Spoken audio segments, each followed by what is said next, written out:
We're just 48 hours or so out from Celtic's massive 2-1 win over Rangers on Saturday, and while most of us will be somewhere up around about Clyde 9, Brendan Rodgers and the players have still got a job to do as they take on St Mirren in tomorrow's 5 o'clock kick-off. This is Tino with the Countdown to Kick-Off show. I'm joined here by Paddy. Paddy, your initial thoughts ahead of this one? Yeah, I think after what we accomplished on Saturday, we need to be clever going into this game on Tuesday, and I think we need to be ready for what's going to be a difficult test. St Mirren have had a really, really strong season, a couple of blips here or there, but I think they know that they're punching probably above their weight at this moment in time, and Robinson's got them playing some decent football. They're very hard to break down, and I don't see that changing for us on Tuesday night. I think he'll really set up. I think he would be very happy with a point in this game, and I think that's what he'll set out to go for. Yeah, I've no doubt. What about from a Celtic preparation side? As I say, fans-wise, it's been a brilliant couple of days just in terms of the aftermath. The win itself was so important. The aftermath, the fallout, the ongoing drama from Rangers side and all that kind of stuff. But from Brendan Rodgers' point of view, so I would expect they'd have been off. The players would have been off on Sunday and back in today. So we're recording this on Monday. I'm sure they'll be doing, some further prep and maybe some light training, but not too much heavy stuff in between these games. So what do you think the message will be to the players at this moment in time? Is it a case of staying grounded, one more big push to go before the break? Absolutely, and I think because they know that break is there, he'll be asking them to empty the tank almost, just go for it. I think the level of performance that we showed on Saturday, for me, if you're hitting that level every game, which I know is a difficult job to do, but if you're getting with that same demeanour, that same work ethic, then technically for me, you're going to be better than every team in the league. And I think there's just a bit of that. It's the mentality side for Celtic. That we all know that. And we know that there's just been little blips here and there this season. But I'm sure this manager will be telling them just to kick on for that game. That's the benchmark right there. Yeah, that's that. One of the biggest things about Saturday was the performance level. The four of us covered the post-match last night, and as much as you would absolutely have taken any sort of scrappy 1-0 win or anything at all to get the 3 points, when you sit back and reflect on it, taking the emotion out of it all, and you can catch some of the highlights, and I know yourself and James have watched some of the game back in a bit more detail, you can see that the performance level was just so high, from the off, and Callum McGregor played a huge part in setting the tone there. And that's what they've got to aspire to, certainly against St Mirren, but once they come back from the break. And I made the point that there's lots of commentary, or there has been lots of commentary about Rodgers has lost the dressing room, the players aren't responding to him and all that kind of stuff. And I think Saturday just blows that out the water. And from a playing point of view, I think the players now, if they hadn't already, they now see what's possible under this manager. Brendan Rodgers remains a cool head, and I was going to say in times of crisis. There has been no crisis, but the papers would have you believe there was a crisis at Celtic. Rodgers will have remained calm, continue to do the right things in training, worked his way through a pretty tough injury list, and managed to get such a strong result there on Saturday. And I think the players will be feeling more confidence in their manager if they hadn't already been feeling that way. I think so too, and listen, as much as I'm a big advocate for Rodgers, I think he's one of the best in the game in my opinion. But he's a human. He'll have his mistakes. He will make mistakes with his team, and I think that has happened this season. I wouldn't say that that's not the case. But what we know from him is that he will step up and deliver when it needs to happen. Now, we can step up and play at our highest level against the likes of Rangers or come close and go head to head with those in Europe. But ultimately, the bread and butter is that we need to win every single game that we play in. That's the goal. We're not going to do that. But games like this tomorrow are just as important as what the game was on Saturday. And I think that's the message he needs to go over to this team. And I tell you, I wonder if there's some players that are maybe very comfortable at Celtic that are thinking the league's an easy one. The league's always going to be in the bag. I think they would have maybe got a bit of a fright at the beginning of this season. And this is where everyone needs to buy into what the manager's trying to tell them what to do. And I thought that on Saturday, it's very rarely you see, and I do mean this, and no disrespect to the rest of the league, it's very rarely you see some of our players struggling to move about at the end of the game because they're done in. they look knackered. We come the last 5-10 minutes, we look very leggy. There's some players for me that, you know, that'll be a bit of a wake-up call. This is the level you need to get at, because we might not be playing against that kind of pace every week, or we might not be up against that kind of pressure every week. But it doesn't mean that we drop it. It does not mean that we drop it. And I tell you what, that would serve you better in Europe, get in with that mentality to every single game, than thinking, oh, it's just St Mirren or it's just Livingston this weekend, or dare I say it's just Hearts. We found out what happens when we let the ball drop. So I think it's a great result on Saturday, taking nothing away for that. A nice timely reminder of what it takes to go and actually win the league, and what it takes to win trebles, which we've done over the last few years. I think it's important we know how much you need to put into that. Yeah, and I think also what it takes to be a Celtic player. I'd love to hear comments from somebody like Maik Nawrocki, who's been thrown in there. He's been unlucky, hasn't he? You know, he arrived, done okay his first few games, showed a bit of something, struggled with injury. I believe he tried to come back too soon, was the chat. He's never quite been fully fit and ready. He gets thrown in there unexpectedly, half an hour or so into a really intense game, and he stood up really well. But I wonder if at the end of the game, after the whistle, he just had a moment to himself where he thought, okay, this is what it's all about, and this is Celtic, and as you say, Paddy, these are the levels you need to get to. And then he needs to, I mean, Nawrocki will probably feature tomorrow, and we'll get to that in a second. He needs to then get into the headspace of, I've had the intensity and the passion and the drama of a Glasgow derby in front of a packed Celtic Park. I now need to go to Paisley, to St Mirren, to a very different environment, and with all due respect to St Mirren, it's going to be far less heated an environment. It's just the facts of the matter. Far smaller crowd, different proposition altogether. St Mirren will approach it differently from how Rangers did. But the life of a Celtic player means you need to adapt to that, and it's sometimes that bizarre that you need to go from a Rangers game to a St Mirren game to a Feyenoord game, for example, and that's the life of a Celtic player for Nawrocki and others. So it'll be interesting to see how they respond tomorrow. And the very key point, Paddy, is you get the same 3 points for St Mirren as you do against Rangers, so they'll need to be every bit as switched on, but in a good place just now. Players will be feeling confident, and it's definitely one they'll be looking forward to before the break. In terms of that lineup, so there might be a couple of calls to make. Joe Hart will start in goals, as we know. Let's go right back first of all. We've been fairly critical of Alistair Johnston, and I think rightly so. The post-match was all about the positivity, wasn't it? It wasn't a time to dwell on anything in any way negative, but it's also important to cover topics such as players being particularly out of form, and I think, unfortunately, Alistair Johnston's one of those guys. So do you think he should be taken out the firing line and replaced by Alistair Johnston, Tony Ralston, for this one? I don't actually. I think I was thinking about this after the show the other day. My thinking on it is that for me, he's the best. He's the best right back at the team, at the club. Sorry, I think he's going to just enjoy this break that's coming up. For me, I think he's fell victim of just having that injury at the wrong time in the season. Not a full pre-season under his belt, thrown right back into it, probably when not fully fit as well. And I think we've seen that with quite a number of players this season. Again, coming off the back of a poor recruitment in the summer, that we have been stretched a little bit, and we do need to get the finger out in terms of that. But for Alistair Johnston and his confidence, I don't think it does him any favours if he's pulled out. I think that you look at the rhythm of the last 3 games, the only change being Carter Vickers and now obviously Welsh. I would keep everything the same. I really would. I think one last go at it before this break. I know I'm kind of ruining this lineup section here, but I would just keep everything the same. I really would, and I think Johnston's included in that, because being part of maybe 4 wins in a row, that's only good for your mental side as well, and getting you up to that break, and then you can kind of regroup. And I think you will. I think Johnston's a very, very good player. You can just tell he's just maybe that little yard off it at the moment. Yeah, and I get that as a suggestion, because I've banged on with the line, inconsistent lineups equals inconsistent results, and that's what we were seeing for a time there. We've now hit the gold medal of 3 wins in a row, which we've been struggling to get so far this season.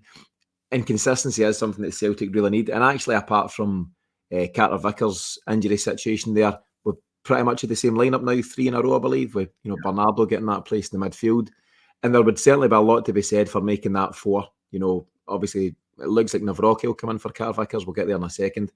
But having it as consistent as possible might be a way to go, and it just allows the players to take confidence in the fact that they'll be starting with the same players again. That familiarity shouldn't do them any harm, and we'll see if we can kick on and make it 4 wins in a row after Saturday. Is Nawrocki just the obvious replacement? Is there any other potential solution there? Lagerbielke's nowhere, is he? There's nothing else to Nat Phillips is away. Nat Phillips is gone. Already. We can breathe a sigh of relief. No offence, Nat, but go and do your thing elsewhere, please. I think for me, it has to be Nawrocki. I think he will be, very, very happy to get the minutes he got on Saturday, and I thought that he took his opportunity really well. And a guy that's probably, sat and listened to what his managers had to say. A lot of people call Rodgers out for almost throwing some of the guys under the bus, but sometimes when you're trying to get a message over to a squad that size that we've spoke about, for me, I think it's a bit of class. I think he's done it in the right way. He's got people talking about it, and I tell you what, you sink or swim. And I think yesterday was a big opportunity for the Nawrocki to come in and 2 days ago to make a point. This is why I've been signed for this money. I've had little injuries, I've had little niggles here or there, but I'm ready. I'm ready to put yourself on the line. I thought some of his tackles they were excellent. But what excites me the most about him is that the question is for any centre half at Celtic, can they bring the ball out for the back and can they do it quickly, and are they precise in their passing? And I think this is the good sign with this guy. I think he looks as if he's going to be really, really quick off the mark and really bring us up the park a lot quicker than what we've seen this season, to be honest. He's getting real plaudits for the pass into Matt O'Reilly before O'Reilly played it into Kyogo, and rightly so. As you say, it's just having that character to maybe... It's easy as a centre half to just knock it out to your right back or, keep it fairly simple. But to go up 2 levels, and kind of miss out a line of players and go to the kind of further pass and be confident and brave in your execution of that can make all the difference and just allows you to get up the park that bit quicker, catch your opponents in the hop, and then when you've got guys like Kyogo that can do what he does, then it's a huge plus.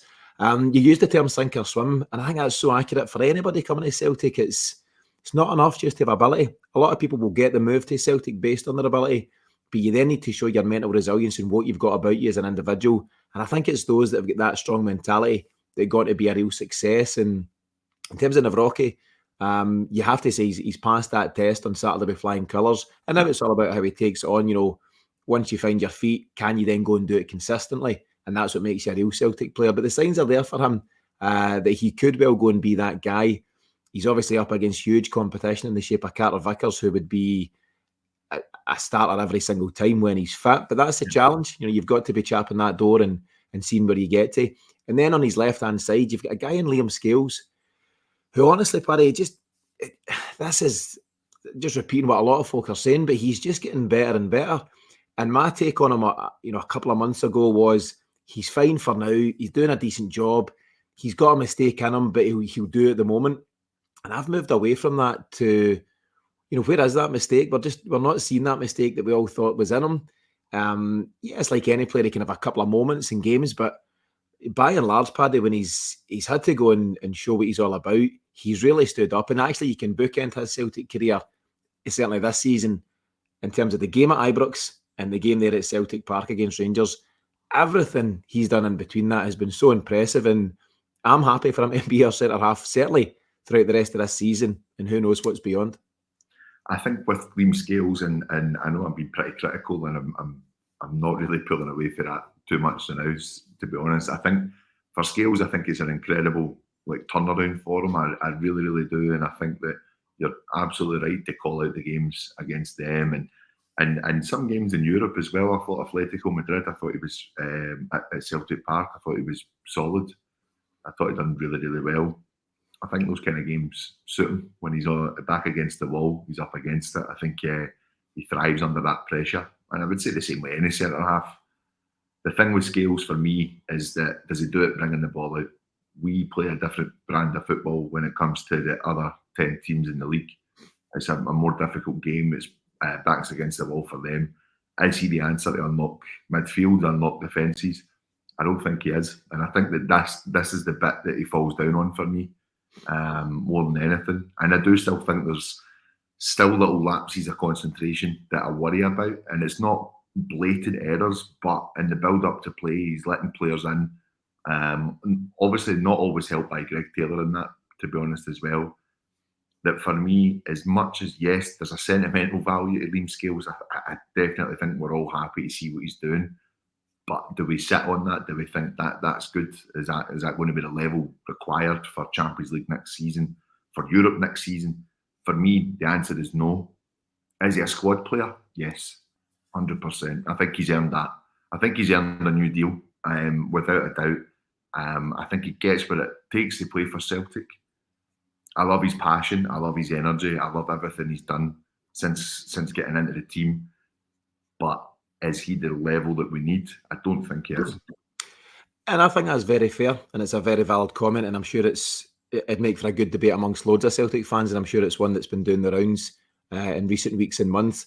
What I would say, just to follow on from that, is I agree to a huge extent that Liam Scales is a good footballer in terms of the sense of, ball at feet, but I think he's a great defender, and I suppose that's why he stands out in games against Rangers and some of the European stuff, because you're required to defend more than you are against, say, St Mirren tomorrow or Dundee or whoever else. And in the big games, when you need your defenders to stand up and defend first and foremost, Liam Scales has stood up. But I agree, if Celtic want to progress, certainly into Europe, it's no good having one guy, your right centre-half, being good at starting attacks. You need to have the two guys to be, fast and able on the ball. And maybe that's where Liam Scales would fall a bit short. But I would say at the moment, he's the man in the jersey. He's earned that. And he will probably continue to the end of the season. Then we can regroup and see where we're at. But it's a great debate. I'm really pleased for a guy who's shown a brilliant attitude. Without a doubt. The other guy we need to comment on, we've been fairly harsh on Greg Taylor recently. I think harsh but fair is the assessment I would give. But you also need to give credit when he steps up. And I think he's another lad who showed a bit of character and a bit of something in the game on Saturday. Yeah, I think so. I think a lot of it just comes down to confidence with some of these guys and their own ability. Greg Taylor, I think we know there's limitations in what he can bring us and what he can offer to the full team. Under Ange it was different, but there were still some games where he was found out. I think back to the Bodo Glimt games. I think he was rinsed inside out for the full 2 legs. For me, I think he's got something, but I just, again, another player, and I look at that left-hand side, another player where I think that we still need to look at improving upon. I don't think he gets better now. I think he's had two seasons playing at the highest level for us. He's done okay. He's won a treble, absolutely brilliant achievement. But we are looking at a team now that needs to try and we could potentially be going into our 3rd season of Champions League group stage football.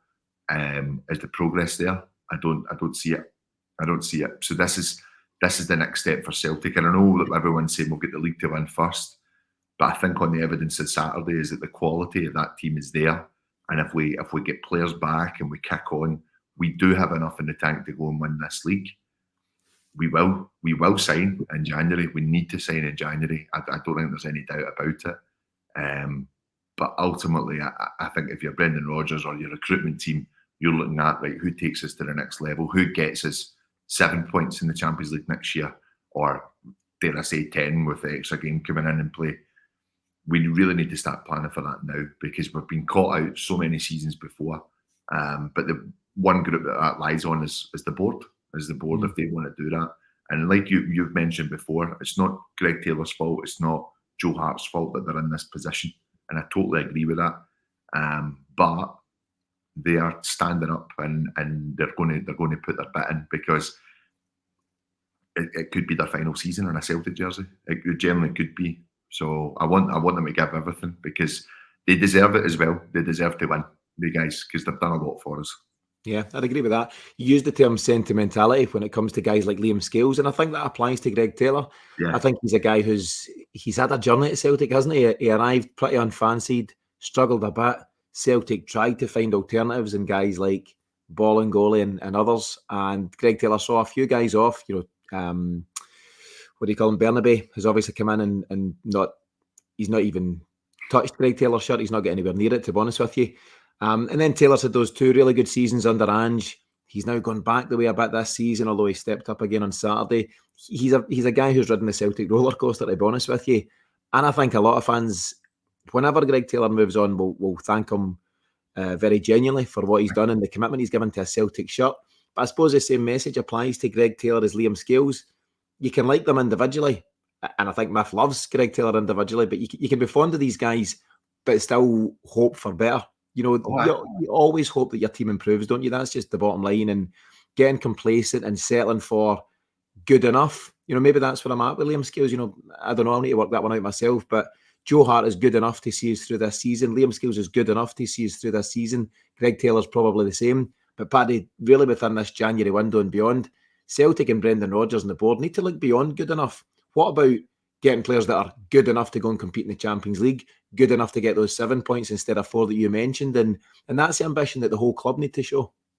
I agree. I think as well for me now that if you go and push to go and try and win this league and go and do it very comfortably, which again I still think is possible. I think for me that it's kind of got to come down to, if you get these players in now, giving them that 4 or 5 months experience of the league, and then giving them the pre-season together as a full squad.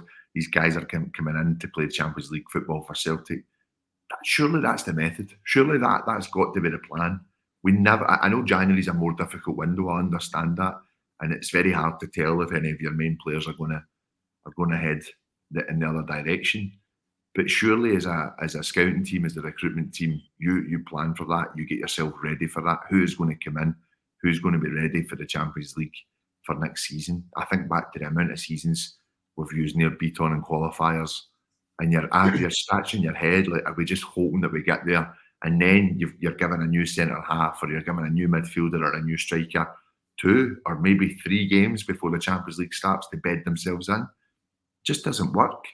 I think we need to start thinking smartly. If we want any opportunity to progress in Europe, we need to start spending money and bringing in quality. And no more projects, please, for the time being, especially with the money we're going to hopefully make if we win the league this season. We don't have the safety net of the Europa League next season as well. We don't have that anymore. It's a straight up competition. We're in the Champions League. Let's go and show why we should be there. Yeah, and that's what the board should be looking at. Definitely, and just to echo your sentiment, please, no more projects. Let's bring in 2, maybe even 3 first-team ready players to compete in the second half of the season. The big chat, we mentioned it yesterday, Thiago Araujo from Portugal is the big talk for left back. I think he would sound like a really decent acquisition, and we'll see if we can add him and 1 or 2 others as we move forward. We're only 1st of January, Paddy, but we'll keep a very close eye on what happens in the coming days and weeks, because it's such an important window for Celtic. Listen, they're all important, but for big reasons, this one's huge. So let's see what the board and the recruitment team can do over the next few weeks. Back to the game against St Mirren, looking into the midfield. So it's got to be Callum McGregor, Matt O'Reilly, and Paulo Bernardo. 3 players who really stepped up on the occasion. And particularly Bernardo, Paddy, what a big day for him. What a big moment for a young guy. Easy to forget. He's 21 years of age. He'll turn 22 this month, January. But he'll be sky high after that, and he must start again against St Mirren. I think so. I think, as I said yesterday, I think it's one of those ones. You see the space and the time he gives Callum McGregor. And that was the big thing for me. When McGregor had the ball, the work off the ball from O'Reilly and Bernardo is what McGregor's been crying out for all season, in my opinion. I think that his awareness to drag their midfield about with him at points, and the one guy that was trying to get close to him quite a bit was Sterling. He was just so clever on his movement, and to the point of that as well, when defending, he was switching into the right position to block any inside pass from Tavernier. The amount of times they were trying to play it long, which we know is their tactic, but also you were pushing Tavernier back with Palma and Bernardo covering that angle, that they were just having to give it to Goldson, who would also lump it long. So Celtic were very, very clever, but it takes concentration. It takes the press for 90 minutes. And he was blowing out his backside come the end of the game, but that will only do him good as well. I think for me, he's a very, very clever player. I think he's only going to get better, and I would be signing him as soon as we can. I really would. Yeah, and as I say, it remains to be seen what Celtic will have to pay for him.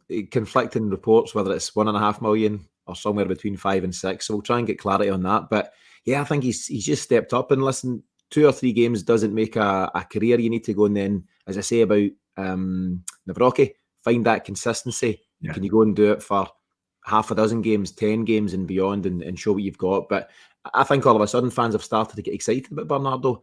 And I think whether it's Bernardo, Thiago Holm, Iwata, anyone in that midfield, David Turnbull, it's probably unfair to judge guys when they're getting a game here, 2 games there, then they're out, then they're in again for a couple and they're out. You need to give guys 3, 4, 5 games. And I know that's easier said than done at Celtic, given the pressures, but what he's shown is he's had a run of 3 games now, should be 4 against St Mirren, and he started to show the best of himself. And long may that continue. And a lot of folk are saying that the game changed on Saturday when he went off. He went off in 70 minutes, and the tempo did seem to drop. It was around about the time of the sending off, and there's lots going on. So it's maybe too simple to say when Bernardo went off we weren't the same, but it certainly coincided with his exit that we weren't quite as incisive as we had been for the opening 70 minutes of the game. But great for him and great to see you. Yeah, absolutely. And I think he was just engaged with the press at all times. He needed to come off. He looked knackered. But if you give him that for 70 minutes and then you're able to kind of see out the game, Turnbull's obviously, for me, not the choice I would have brought on in that situation. I think a fit Hatate just walks on there, no problem. But just to give that for that amount of time, and I think this is when you're coaching and this is when your manager comes in. They can see the player. They know, right, what is he capable of? What does he need to improve on? And we've spoke about this. Without a doubt, he's been told, you've got the intelligence, you've got the feet, get yourself into this game a bit more over the last three games, and he's really just thrown himself into it. I think that's the difference. He's not shying away from it. We were talking about his aerial ability yesterday, and I think that every header he was going in for, if he was not winning it, he was making them work for it. I thought he just gets stuck in. I thought this is a brilliant line for any Scottish football enthusiast. He became a Scottish footballer when he was just part of the full game. I just thought he realised the magnitude of the fixture and what it meant for us to keep this momentum of remaining top of this league as well, and just put everything on the line. It was a great performance, but as I've said earlier, we need to keep doing that. Yeah, he's a big lad, isn't he? I think he's 6'1" there or thereabouts, and that's important. We've spoken about the physicality the Rangers bring. They've got a team of, I would say, fairly limited footballers in places, but they are physical. They've got some big guys, and that can make a difference. And sometimes, as you say, the robust nature of Scottish football requires big, powerful players, and it's certainly no harm that Bernardo can bring that physicality as well as all the class and quality that he's got on the ball. Moving forward, Paddy, to the front line, you'll probably have seen the breaking news this morning that Japan have confirmed their squad for the Asian Cup. And there's no Kyogo Furuhashi in that. Now, you can look at that in one or two ways, that it's a bonus for Celtic to keep the player here and all that stuff. I think it's a blow. Over the piece, I don't think it's a good thing, because I think of the individual and what it'll do to him in terms of confidence levels. Kyogo will have been buzzing after Saturday. What a special goal, and to ultimately win that fixture. And I'd have been really keen for him to go there. Listen, Celtic should be able to deal with the games that they'll miss. I think it's Buckie, Thistle and Ross County, and then Aberdeen and Hibs away. Tough games, particularly the away ones, but the squad should have been capable. So whilst it's great to have Kyogo, Paddy, I'm a bit disappointed for the individual that he's not been given the nod on this occasion. Big time. I think that as Celtic fans, obviously, will be happy that we're going to be able to keep him. But ultimately, I think at the age he's at, 28, coming up in 29, I think he'll be wondering, is that the chance gone for like cementing a place in that starting lineup? I have no idea what this manager's watching. I really don't. I think it's a gutter for him. I heard one of the guys in the group, guy Mark, was telling me that apparently they found out on Friday, but the squad was announced today. Okay. So apparently he's new, and I just think, as we said in the group, that's a right, get it up you, that finish on Saturday. So I feel for him. I think that a lot of our fans going on about Hatate should be staying because he's just back from injury. I think we need to remember this is important as the Euros is to Scotland fans. You know, this is a big tournament. This is, you know, you want to go and represent your country. We can't turn around and say, no, you're not going. We don't even have the power to do so, I think. And if the player wants to go, the player wants to go as well. So we need to respect that and respect that it's a big tournament. I don't know what Hatate's involvement will be like. I think maybe could be a good thing for him as well, just to go and try and get up to match speed, playing like training with a really high level team, Japan. And I think that might do him the world of good, to be honest, to come back and kick on for the second half of the season. But for Kyogo, I feel for him. I really, really do. I think he deserved to be there. I think he's had a really, really tough couple of months, to be honest. But what we know about him is that it doesn't need 8 attempts and 8 shots on target. It needs 1. Yeah, and I think, so the Japan manager, Hajime Moriyasu, he's never really fancied Kyogo at all, I think, is what we've seen. You know, we've obviously paid a close eye to the Japan squads over the last couple of years, given the personnel that we've got involved. And Kyogo's often overlooked. Sometimes, bizarrely so, they've had other strikers injured, yet they've still not gone to Kyogo. And it kind of makes sense that he's made his call before Friday, because had you seen what Kyogo brought to the party on Saturday, you might have thought twice. And it's bizarre, isn't it? Because Maeda's bringing nothing to the party. Hatate's been injured, but it's clear this manager isn't picking guys on recent form. He's going with his overall impression of these players. And for whatever reason, Kyogo doesn't seem to fit. And I think as long as he's manager, Kyogo, unfortunately, will be in the periphery. But I hope as an individual, he can have the mental strength. And I think he does to bounce this one off. He showed his response to the World Cup. You know, he wasn't involved in the World Cup squad this time last year, and he had the character to bounce back and have a brilliant end to the season for Celtic. I think Celtic might get the best out of him in terms of how he responds this time as well again. But I do feel for the player, because obviously, like any footballer, you've got aspirations to go and represent your country, but unfortunately, it's not going to be in this occasion. There's 5 Celtic players in total that are involved there. Excuse me. Hatate and Maeda that I've mentioned, they'll go for Japan. Owen Yang will go for South Korea, and it'll be good for them and good for their development as well. And the surprise certainly is Marco Tilio, who doesn't seem to play football for anybody on a club basis, but he gets a call up for Australia. But again, that might be good for his confidence. As you say, Paddy, you're around very talented players. I'm sure it'll be quite an intense camp and lots of hard work put in. And maybe Tilio comes back a more confident player and someone who's ready to make an impact at Celtic. But we'll just need to wait and see on that one. In terms of St Mirren, so for the game itself, Kyogo absolutely should start through the middle. And then the way there is, Paddy, so I know you're keen for consistency, and I would agree with that to a point. But I think Maida has been so poor. I think it's fair to say that him and Alistair Johnston are the guys that are really off form at this moment in time. Maida is important for his defensive work in certain games, less so against St Mirren, who I think will play fairly defence-minded. Would you be inclined to maybe throw an Abada in or somebody like that out in the right wing? No. I just think keep it as Abada will get his run out. I think Maeda has been so he's not been good at all since he's come back from injury. I'm not going to deny that, but I think you just go with your fittest team as best as you can. And I don't want Abada, who's just coming back, to start play an hour and then end up niggling something else. I just think keep him wrapped up at the moment. Give him half an hour, let him get a good run out.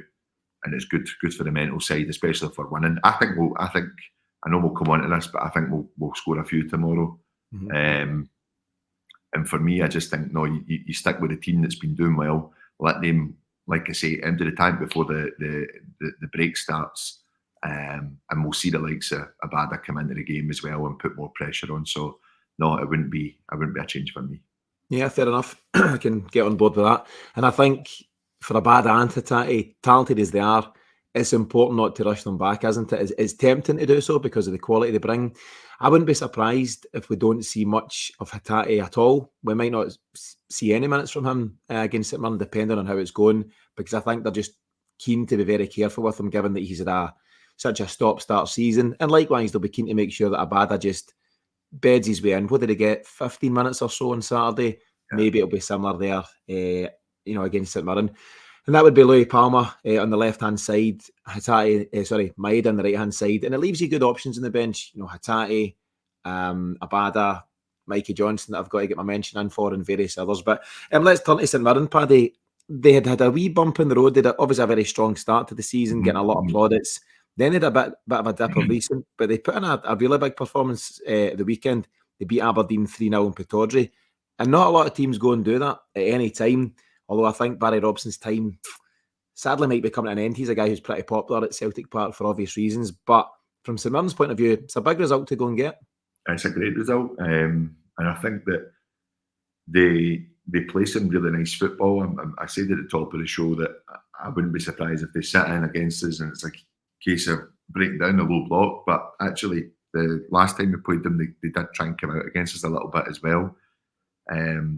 They're in the running to try and get into these European positions, and I think that they'll be very clever on how they approach tomorrow's game. I don't think they'll see it as a free hit. I think they'll be looking for a point. I really do. And we just need to be up for this. I think I'm saying we'll score by a few goals. I do think we will. I think that the momentum is definitely there. A few things clicked for us on Saturday. A few things still need ironed out. But for me, I think that we just go for it. We try and blow them away. I think we should be quicker, more dynamic than these teams. And as I said, guys knowing that they're going on this break, we'll put everything into it tomorrow as well. So it'll be a hard game, but I think we should have enough to see them off quite easily. Yeah, their form's been very inconsistent in recent times. I'm looking just here at the last 8 games. They've only won 2 of the last 8. So one of them was that one at Pittodrie there at the weekend. Excuse me, and a few games ago, they beat Ross County 2-0. That aside, they've lost 5 and drawn 1. So they're a team at the moment that are kind of more down than up, very generally speaking. Although league-wise, they sit in 5th position, just a couple of points off Killie, who are in 4th. So that's maybe as high as St Mirren could expect to get. To break into the top 4 for a club like that would be great, and it would really be testament to the good work that Stevie Robinson's doing. But I think absolutely they need to be real about it, and I think this isn't said with any arrogance, but a point against Celtic's got to be seen as a big one for them, hasn't it? It has, especially because I think they've had aspirations as a club to try and A, first of all, break into the top 6, and then B, start going for Europe. I think that they are dreaming big lately, and I think that that's something that they'll want to. That will be the target. I think that's Robinson's target. He's been told that's what he needs to deliver. So he's been given some good backing. He's brought in some of the players that he's worked with before, as we've mentioned, but they've also got some talented players as well. And I think that we just need to be ready for it. But I think that we should have too much for them tomorrow. I don't, they're going to try and slow the game down anytime the ball goes out of play. That's going to affect our style of play, in my opinion. But tomorrow's a big game for the midfield 3. If they take control of it, I think it's a shoo-in that we go and score a few tomorrow. Yeah, I hope you're right. I mean, there's players at Celtic are fairly familiar with at this moment in time. Mark O'Hara always seems to grab a goal against us, and Rangers actually. Very good player. I think he scored at the weekend. Mikel Mandaron up top, who I think is a very decent player. Mm-hmm. Alex Gogic, who seems to sit in the middle of the back 3 at this moment in time. So they've got individuals that are decent. And Stevie Robinson, he's obviously, as you say, Paddy, brought in guys that he's worked with before and trusted. And he seems to have a fairly settled team there. And there's no doubt it won't be an easy one, but Celtic should be highly motivated. And, you've mentioned now a few times you think we'll be relatively comfy overall. So what scoreline prediction are you going with? I'll go for 3-0 tomorrow. I think just the way they're playing, I think, as I said, if Kyogo's heard that news on Friday and went and scored a goal like that on the Saturday, I think he'll be gunning to go again. It's your good friend Kevin McQuillan was telling us a brilliant story about him on Saturday about his translator. Yeah. When he was saying about he missed the chance in Dundee, how's he feeling about the game today? And he tells him, I always miss before I play against Rangers, so don't worry, I'll score.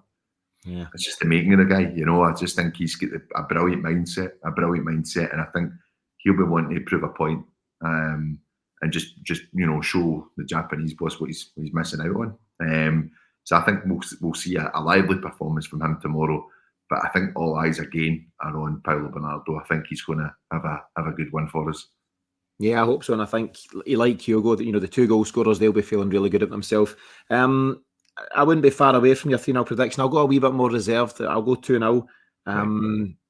again, I've mentioned how performances are important. Of course they are, and brilliant performance on Saturday. But actually, tomorrow, based on what we've done on Saturday, you must get the win at all costs. It would undo all your good work, wouldn't it, if we failed to get anything but the 3 points? So I would take any sort of win, I really would. But I think hopefully we're now just going to start to see the real Celtic. Brendan Rodgers is, 6 months back in the hot seat, give or take. As I say, the players are now coming back from injury, getting on board with the messaging. And I think we should see a good version of Celtic tomorrow. We've seen the Jekyll and Hyde stuff, haven't we? We've seen the ups and downs, Kelly results, drawn with Motherwell at times, Hearts, all that kind of stuff. But now's the time for consistency, and it's consistency that wins you titles, Paddy. That's what it's all about. It's no point going in 2 and 3 games, winning and then drawing or dropping. You need to go and find that 8, 9, 10, 11 game winning streak, and that's what takes you to the title. So hopefully we're about to see Celtic kick on and get over the line against St Mirren tomorrow, and we can really relax and enjoy that break. Paddy, your final thoughts as we start to wrap this one up? Yeah, I think you're spot on. I think push towards this break and really regroup, have a look at the first 5 months of the season, and really think, what have we brought to the table? What could be better? What are we happy with? For me, under Rodgers, I think the winter breaks that we had before, we've come back and we've really, really ramped it up, to be honest. And I think we'll see the same again. I think players coming back, new additions to the team.